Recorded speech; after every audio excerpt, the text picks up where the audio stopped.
I have always wanted to do this. La! Oh my gosh, those acoustics!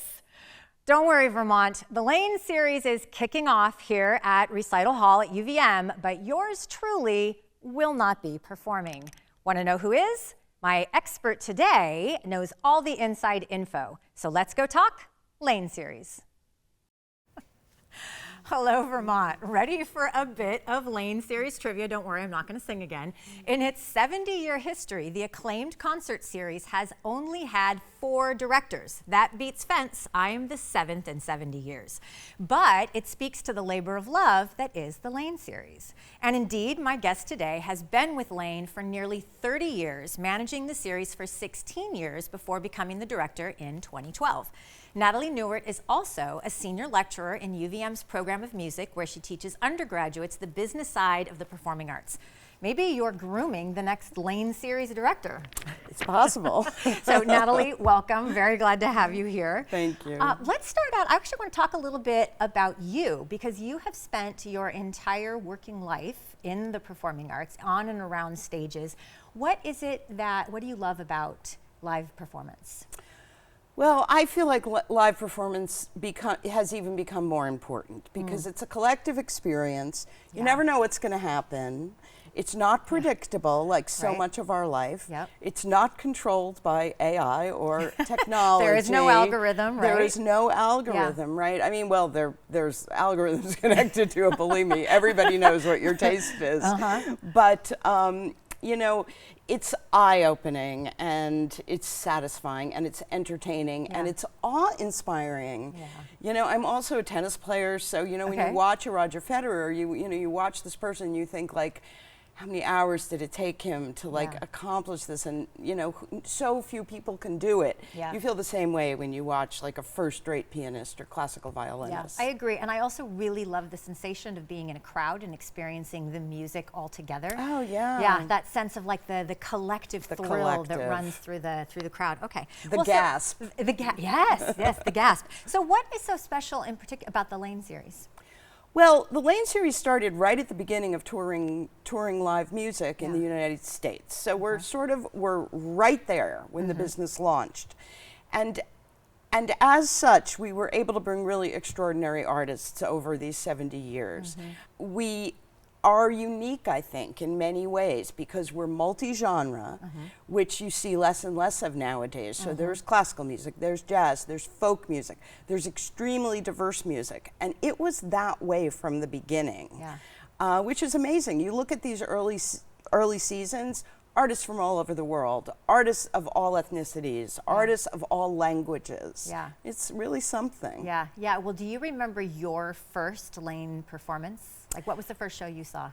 Well, I moved here in around 1989, 1990, and I'm pretty sure I saw Doc Watson at the Flynn in 1991, and that would have been my first Lane Series experience.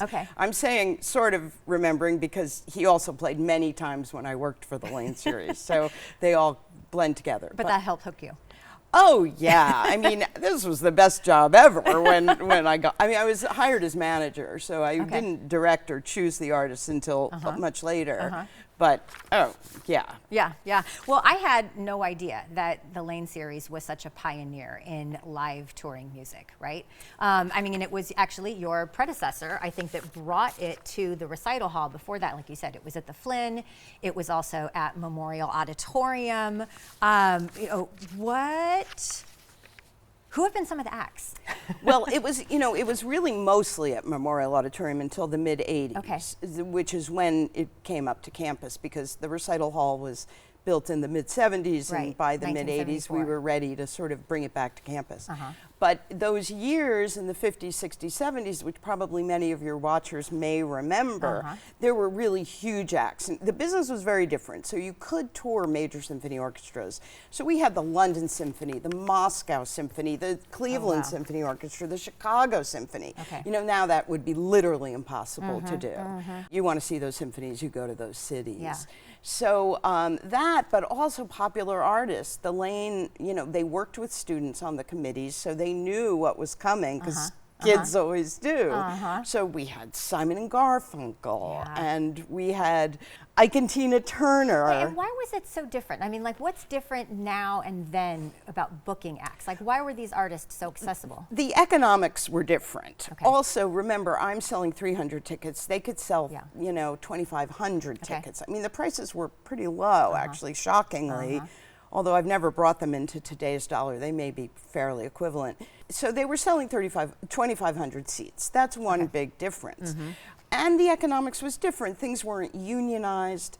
Artists were traveling to support records, right? So there might be an artist who was, their management was Columbia Artist Management, and their record company was Columbia, you know, Columbia Records. So the Columbia Records was sending them out to sell the records. Now that's really not a factor, right? We stream music. Artists sell very little, like hard music. So then it was like, it was economically I'm feeling very guilty about my Spotify playlist right now. Well, you know, in some ways we all should. It's very convenient. They know what we like. It's the easiest thing in the world. The entire experience of finding music has become so entirely different. Yeah, it's like 0.2 cents a play or something they get. It's pretty bad. You teach as well, right? Yes. So you teach at UVM, and you teach about the business of the performing arts. Do you use the Lane series, for example, like as a case study in your class? It seems like such a great opportunity. We do, and students come to shows and they sort of work behind the scenes and they do all those things. So we have a lot of integration with with music and music tech and business students on campus. You know, I will say that the students want to learn about other things too. They don't necessarily want to just use as a case study a 300-seat multi-genre series. They want to go work in big festivals. They want to work in, you know, for record, for what's left of the record industry. They want to work in the recording industry. There's a lot of, the students have a lot of different interests. So I do need to teach them about sort of the broader world of arts presentation. What is it like curating the Lane series? How do you pick the acts? It's really fun. People ask me this all the time. So there's a couple of ways. One is we have national conferences in our business. So our business is called the presenting business, the nonprofit presenting business, specifically for our side of it. So it's different than a club like Higher Ground, which is a for-profit business, the Lane, the Flynn, the VSO, nonprofit businesses. So we go to conferences. So there's a big one in New York in January called the Association of Performing Arts Professionals. And I'll go to that for 6 days in New York. And in those 6 days, I'll see 60 showcased artists. It's just show after show after show after show. And you're this sounds like a very fantastic work trip. It is a fantastic work trip, although I will say that you get, you know, you get decisions, saturated. you know, exhausted. You really get exhausted. Well, let's talk about your series. We've got classical music, world music, contemporary, American music. Tell me a little bit about the classical acts. Well, this is a Clyburn year, so some of your watchers may, your audience may remember Van Cliburn won the, you know, the Tchaikovsky competition in Moscow right at the height of the Cold War. I think it was 1958. And there's a competition in his name. It actually happens in his hometown of Fort Worth, Texas. And it's the most prestigious competition in the world for young pianists. You have to be under 30. Every 4 years it happens. And every 4 years the Lane Series brings the gold, silver, and bronze winners. So that's happening this year. And it's our opening night concert on Friday, the 19th, I think the 18th, somewhere in there. I'm bad at dates. Of September, so I'm not sure when the show airs, but that's our first show. I actually think we're going to miss it by 1 day, unless we're airing on Friday. And that's funny, I have totally forgotten, but in any case, we're saying the 19th. Okay, so that's so Everin Ozel, who's the American bronze winner, will open the series. And then we have wonderful German string quartet. We have contemporary American classical music by a wonderful composer who's also playing Debussy and Ravel. So it's very eclectic, three very different things. Okay, and then how about on the world music side? Well, I love world music. That's sort of one of my favorite things that I'm really committed to. So I look for artists all over the place. I do travel to Europe and other countries for music. Again, terrible work trips. We have artists from all over. We have a Cuban singer-songwriter who sings in Spanish. We have a master of the Japanese koto, which is the national instrument of Japan. It's like a big harp that sits on its side. And very dramatic. I think my husband will like that one. Yeah, yeah, very cool. Okay. We have artists from Denmark, Dreamer Circus, which is always our most popular show.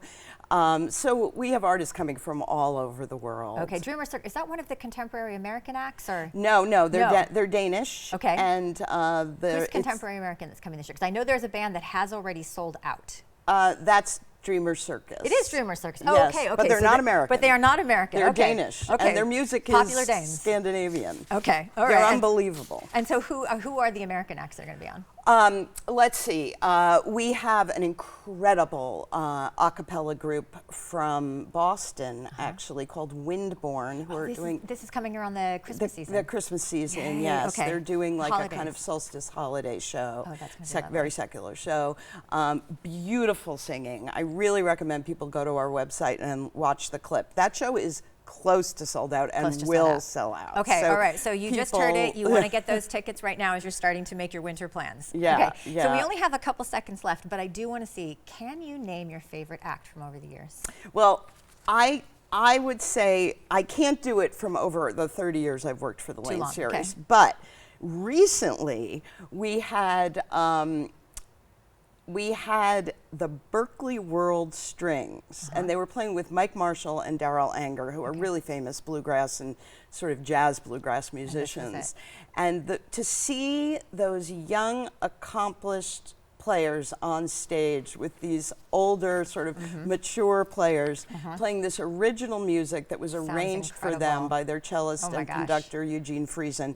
Chills. Chills, absolutely. Okay, well, so you're going to want to get the full calendar, tickets and Spotify lists, and more information on the artists are all available on the Lane Series website. We have the information there on the screen. You're going to want to go and check it out. Natalie Neuert, thank you so much for joining me. This has been excellent, actually. Okay, so as always, Vermont, thank you for learning and exploring with me today. And thanks to the team that makes Across the Fence possible. I'm Amy Finley. This is Across the Fence. Come back and let's learn and explore again tomorrow.